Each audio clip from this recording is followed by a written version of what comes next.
You've returned, and with ale this time. A wise choice for this dark story. The shadows will seem longer when it's done. Before we talk to Anu and Tethamet, the high heavens and the burning hells, and all who reside there, embroiled in the eternal conflict. Now let us speak of the creation of Sanctuary, and our creators, Inarius and Lilith, angel and demon, our father and mother. The eternal conflict raged on, endless and all-consuming. Led by the Angiras Council, the angelic forces fought countless battles against the armies of the 7 demon lords, who sought to conquer all of creation. Though the high heavens often defeated their adversaries, they also failed to destroy them, allowing evil to return again and again and again, ceaseless, unrelenting. Both sides claimed victories, both suffered crippling defeats. The conflict was a never-ending slaughter. Many of these battles were fought in Pandemonium, the plane said to be formed from the violent death of Anu and Tethamet, where the heart of creation lay, the mountain-sized artifact that would come to be known as the World Stone, housed within the Pandemonium fortress. Any who control the World Stone would have the power to create new worlds, or unmake them with a thought.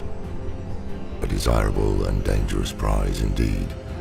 It became the focus of the eternal conflict. Over the eons, the Pandemonium fortress changed hands many times.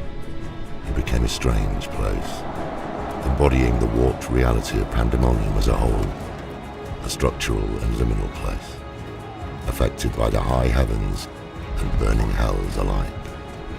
Angels and demons too numerous to count have fallen at its gates, over and over and over again. This endless cycle caused Inarius, advisor to the Angiras Council and under Tyrael's command, to eventually conclude that the war could never be won, and he resolved to abandon it.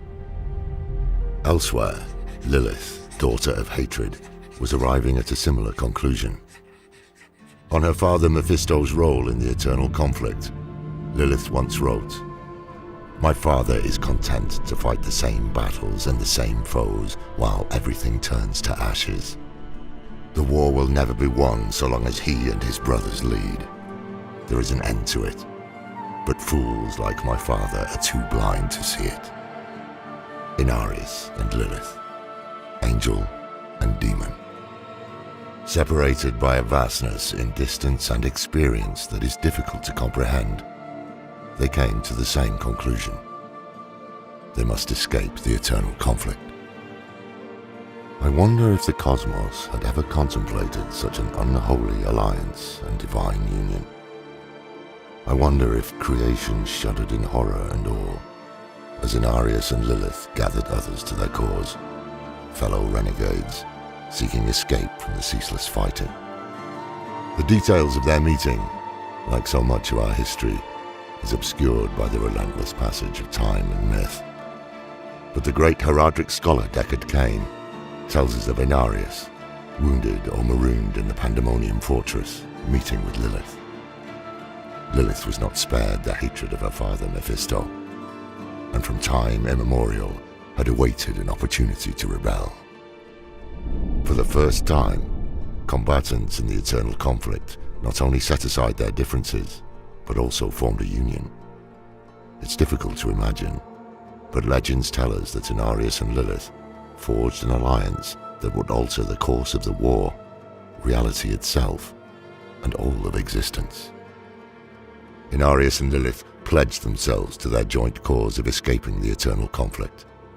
United in purpose, both resourceful and wise in their way, they managed to gain control of the World Stone and hide it from the watchful eyes of the heavens and the hells.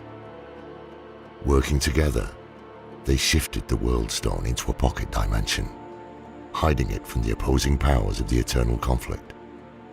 There, they used its extraordinary power to shape a new world, a refuge free from war, free from unending strife. A sanctuary. The renegade angels and demons came together to create new life, and the nature of the eternal conflict changed. The joining of the opposing natures within these firstborn made beings unlike any before.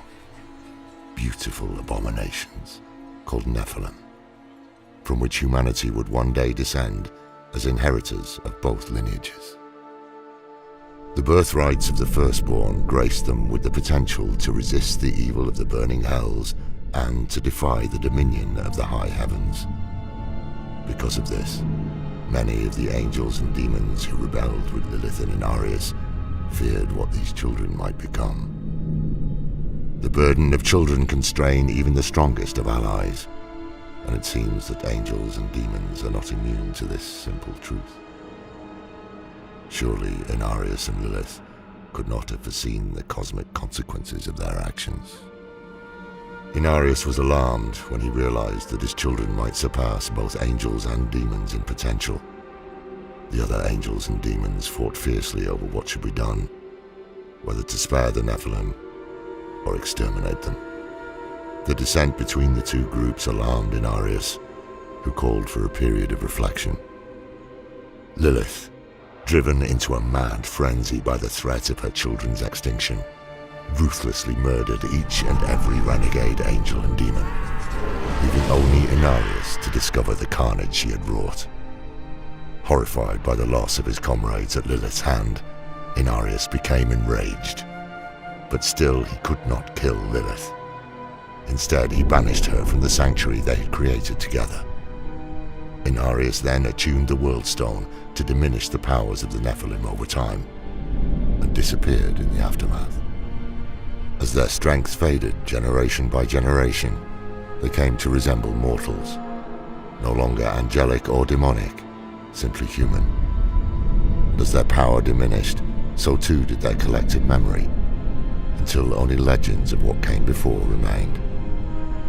It is said that the firstborn remained immortal and undying as humankind took shape, giving rise to the cultures, kingdoms, and tribes of Sanctuary, before themselves fading into myth.